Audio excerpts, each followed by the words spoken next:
Assalamualaikum warahmatullahi wabarakatuh. Halo Bapak, Ibu semua, dengerin dulu ya. Jangan geser layar, jangan skip video ini, karena apa yang mau saya sampaikan bukan gosip biasa yang bisa dilewatkan. Saya minta waktunya sebentar saja, duduk yang tenang, tarik napas, dan dengarkan sampai akhir karena ini soal hak Bapak dan Ibu, bukan cuma soal angka, tapi soal kepastian, rasa aman, dan penghargaan atas pengabdian puluhan tahun. Percaya deh, setelah dengar ini sampai tuntas, kepala jadi lebih adem, hati lebih tenang, dan paham apa yang sebenarnya terjadi soal kenaikan gaji PNS, rapel pensiun 2025, dan pencairannya di 2026. Oke, langsung ke poin pentingnya. Belakangan ini banyak beredar kabar di grup, di WhatsApp, di potongan video pendek, ada yang bilang, rapel sudah cair, ada yang pamer screenshot saldo, ada yang heran, kok aku belum dapat, dan ada pula yang langsung curiga. Kok nominal orang ini besar, aku kecil, ada yang dipotong ya? Wajar kalau muncul perasaan kayak gitu. Namanya juga manusia, kalau uang yang hak kita sedang dibicarakan, pasti reaksi langsung muncul. Tapi masalahnya, seringkali info yang beredar itu cuma potongan kecil, bukan gambaran lengkap. Dari potongan kecil itu orang bikin asumsi, dari asumsi jadi panik, dari panik jadi rame fitnah, padahal enggak perlu sampai ke sana.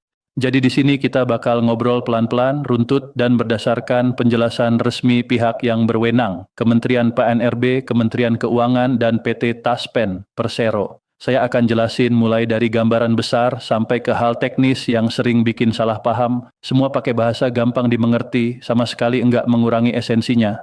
Intinya satu, jangan ambil kesimpulan dari potongan kabar, kita kupas sampai akar supaya Bapak dan Ibu bisa tenang. Pertama-tama, bedain dulu dua hal yang sering bercampur. Satu, kenaikan gaji PNS dan pensiunan 2026, dan dua, rapel gaji pensiun 2025. Keduanya beda. Kenaikan gaji pensiun 2026 itu kebijakan baru yang dirumuskan pemerintah sebagai penyesuaian besaran. Kebijakan itu biasanya butuh aturan teknis, hitungan administratif, lalu implementasi. Nah, implementasi itu nggak serta-merta terjadi semalam. Ada proses administratif, ada verifikasi, ada sinkronisasi, data antar instansi, lalu penyaluran. Makanya ketika kebijakan diumumkan, jangan langsung berpikir semua orang bakal menerima secara serentak di hari yang sama. Sedangkan rapel gaji pensiun 2025 itu beda lagi sifatnya. Rapel bukan bonus atau hadiah. Rapel adalah hak yang muncul karena ada selisih antara apa yang seharusnya dibayarkan dengan apa yang sudah dibayarkan sebelumnya, biasanya karena penyesuaian kebijakan berlaku surut. Jadi kalau ada kebijakan yang mengubah besar gaji yang berlaku tahun lalu, otomatis ada perhitungan ulang untuk periode lampau. Itu yang disebut rapel. Rapel sifatnya individual, bukan angka seragam untuk semua.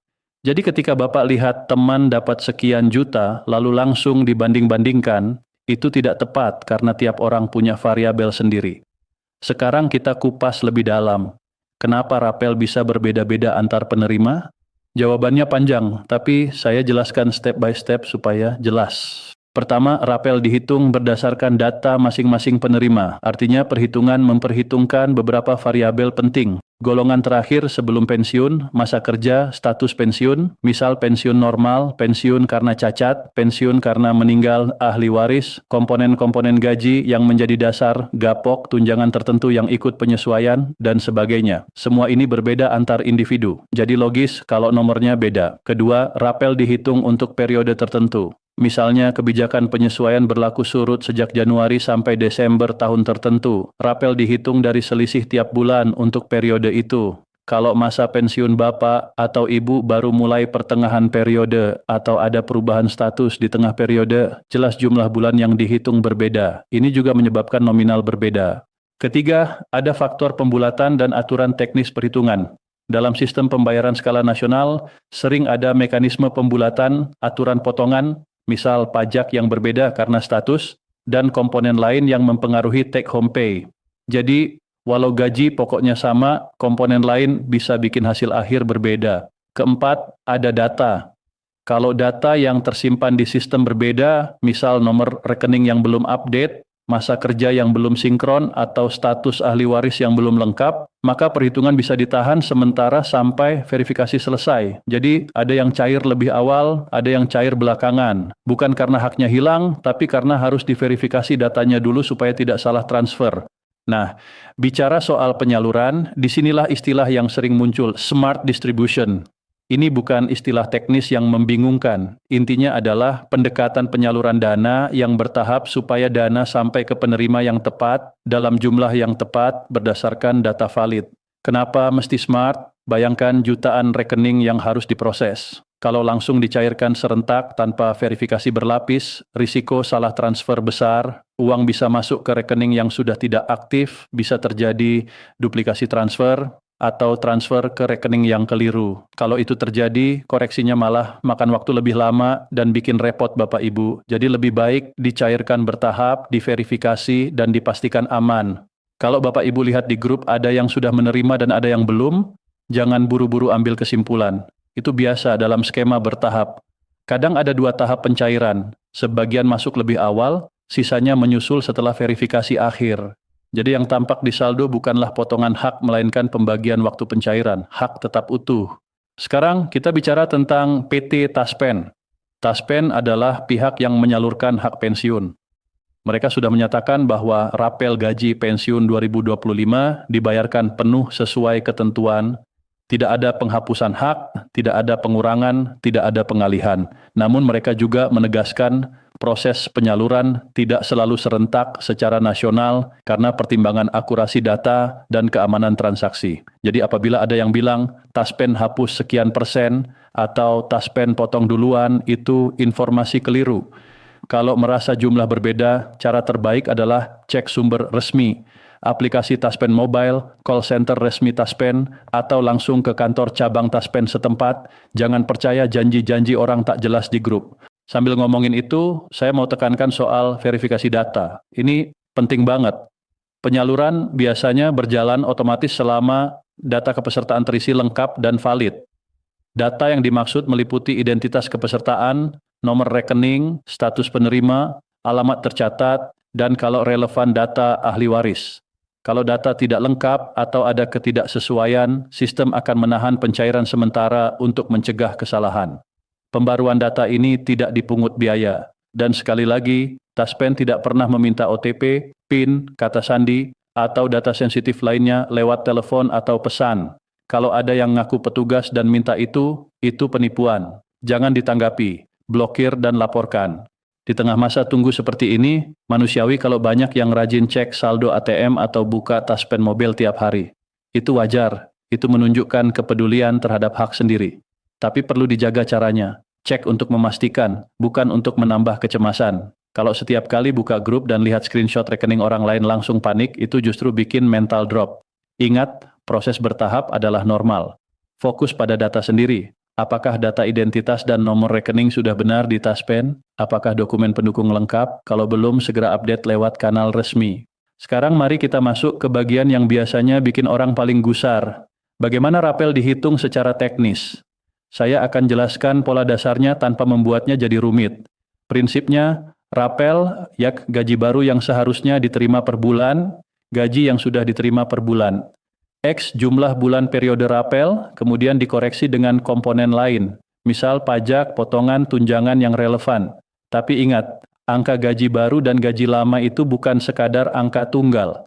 Gaji dihitung dari beberapa komponen, gaji pokok, tunjangan struktural fungsional, tunjangan keluarga jika ada, dan beberapa tunjangan lain yang menjadi dasar penyesuaian. Jadi kalau satu komponen tidak berubah, selisihnya juga akan beda. Contoh sederhana biar lebih gampang dibayangkan. Misal seorang pensiunan A memiliki gaji pokok lama 3 juta dan setelah penyesuaian gaji pokok jadi 3,3 juta, selisihnya 300.000 per bulan. Kalau periode rapel dihitung selama 12 bulan, rapelnya 300.000 X 12 atas 3,6 juta. Tapi itu baru sebagian. Kalau ada tunjangan lain yang juga mengalami penyesuaian, maka selisihnya harus dimasukkan juga. Setelah semua komponen dihitung, baru dipotong pajak dan potongan lain sesuai ketentuan, sehingga yang masuk ke rekening adalah net rapel. Satu lagi, bila masa kerja atau golongan si pensiunan berbeda, besarannya juga pasti beda. Itulah kenapa 2 orang yang kelihatan posisinya serupa saja bisa dapat angka rapel yang berbeda. Selain perhitungan di atas, ada beberapa faktor teknis yang bisa memengaruhi kapan dan berapa yang masuk ke rekening. Validitas nomor rekening. Kalau rekening yang terdaftar aktif dan benar, penyaluran bisa langsung. Kalau rekening sudah ditutup atau berubah, penyaluran akan tertahan sampai nomor rekening diperbarui dan diverifikasi. Sinkronisasi data dengan bank. Untuk pembayaran massal, bank juga perlu sinkronisasi data. Kadang terjadi perbedaan waktu karena bank di beberapa wilayah memproses batch transfer pada waktu berbeda. Verifikasi dokumen pendukung. Untuk kasus-kasus tertentu, terutama terkait ahli waris atau perubahan status, butuh verifikasi manual dokumen sehingga prosesnya butuh waktu lebih panjang. Sistem keamanan. Untuk menghindari fraud atau kesalahan, ada lapisan pengecekan otomatis. Kalau sistem mendeteksi anomali, misal alamat berubah mendadak atau ada multiple request, penyaluran akan ditahan sementara untuk pemeriksaan lebih lanjut.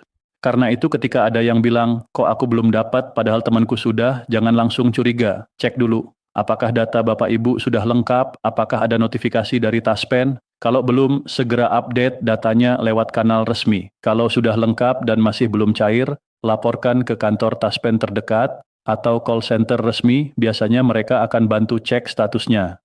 Sekarang kita masuk ke bagian yang mungkin paling banyak ditanyakan.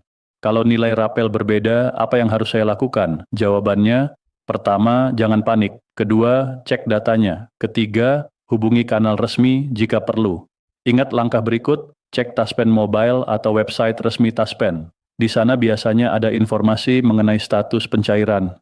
Cek nomor rekening yang terdaftar, pastikan masih aktif dan benar.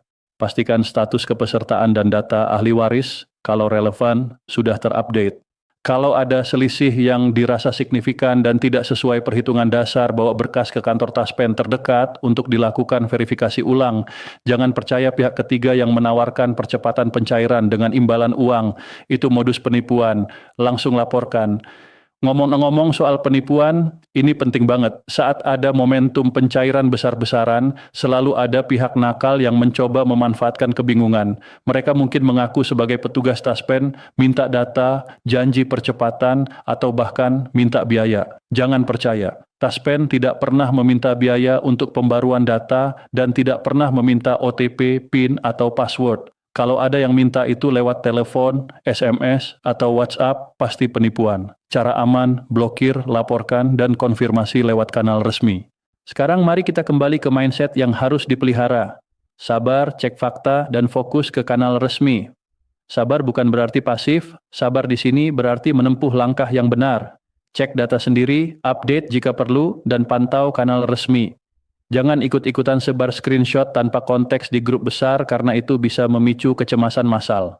Kalau mau sharing, tambahkan konteks. Misal sebutkan, ini pengalaman saya, cek dulu data ya, bukan ini bukti Taspen ngapain nih, tanpa penjelasan. Baik, kita sudah bahas banyak hal, gambaran besar kebijakan, perbedaan rapel dan kenaikan, smart distribution, verifikasi data, perhitungan rapel secara umum, faktor teknis yang mempengaruhi pencairan, dan antisipasi penipuan.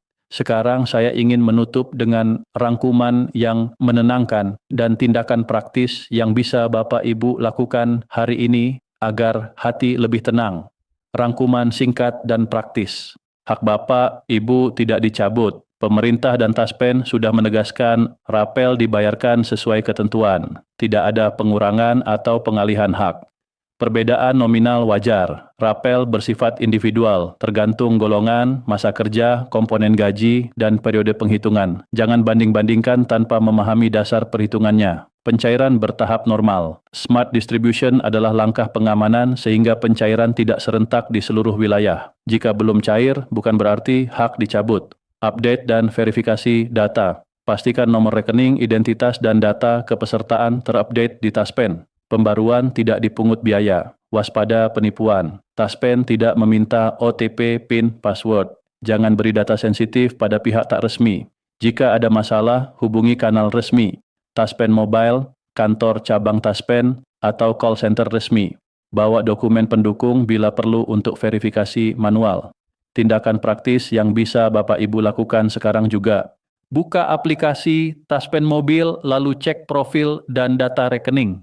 Pastikan semua terisi benar. Jika ada perubahan nomor rekening atau data keluarga, segera update via kantor Taspen atau kanal resmi. Simpan nomor call center resmi Taspen di ponsel sehingga jika perlu bisa cepat dihubungi. Jika menerima pesan telepon yang mencurigakan, jangan dibalas. Catat nomor pengirim dan laporkan ke pihak berwenang. Hindari menyebarkan screenshot saldo tanpa konteks, karena itu bisa memicu kecemasan di grup. Kalau mau berbagi, sarankan teman cek data dulu. Sekarang saya ingin bicara langsung ke Bapak dan Ibu yang mungkin merasa cemas. Saya paham, puluhan tahun mengabdi buat negara, tiba-tiba duduk menunggu hak itu tidak nyaman. Perasaan tak tenang itu manusiawi. Tapi percayalah, sistem dibuat untuk melindungi hak Bapak Ibu. Mereka yang bekerja di balik layar juga paham kalau kesalahan berarti beban besar bagi penerima. Makanya prosesnya ketat dan bertahap. Lebih baik lambat yang pasti daripada cepat yang akhirnya malah membuat ribet dan bikin kita menunggu lebih lama saat koreksi dilakukan. Sebelum saya akhiri, ada beberapa pertanyaan yang sering muncul dan jawabannya singkat. Kalau teman sudah dapat, kapan saya dapat? Jawab, bergantung pada status data Bapak Ibu. Kalau data lengkap dan valid, biasanya masuk sesuai batch pencairan. Jika belum, hubungi Taspen. Apakah ada biaya administrasi untuk rapel? Jawab, tidak ada biaya dari Taspen untuk pembaruan data atau pencairan rapel. Hati-hati jika ada yang minta uang.